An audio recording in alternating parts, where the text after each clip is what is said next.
মুরব্বীগণ এবং এখানে আমাদের প্রাণপ্রিয় বড় ভাই পলাশ ভাই এবং আরও অন্যান্য মুরব্বীগণ এখানে উপস্থিত আছে।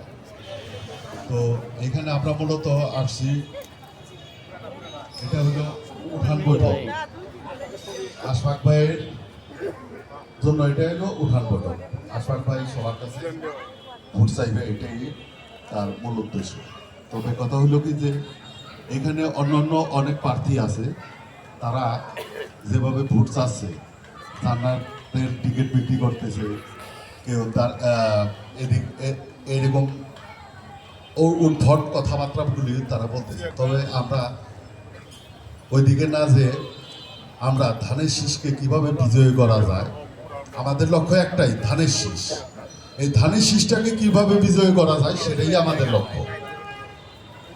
কারণ শহীদ প্রেসিডেন্ট জিয়াউর রহমান এই ধানের শীষের জন্য, এই দেশের জন্য যে অক্লান্ত পরিশ্রম এবং মেধা দিয়ে এই দেশকে সামনের দিকে এগিয়ে নিয়ে গেছেন, আর এই কথাগুলি আমরা প্রত্যেকেই জানি। তো যাই হোক, এখানে আমার পরে অনেকেই আরও বক্তব্য রাখবেন, তো সময়ের স্বল্পতার কারণে তা আমি এই আমার বক্তব্য দীর্ঘায়িত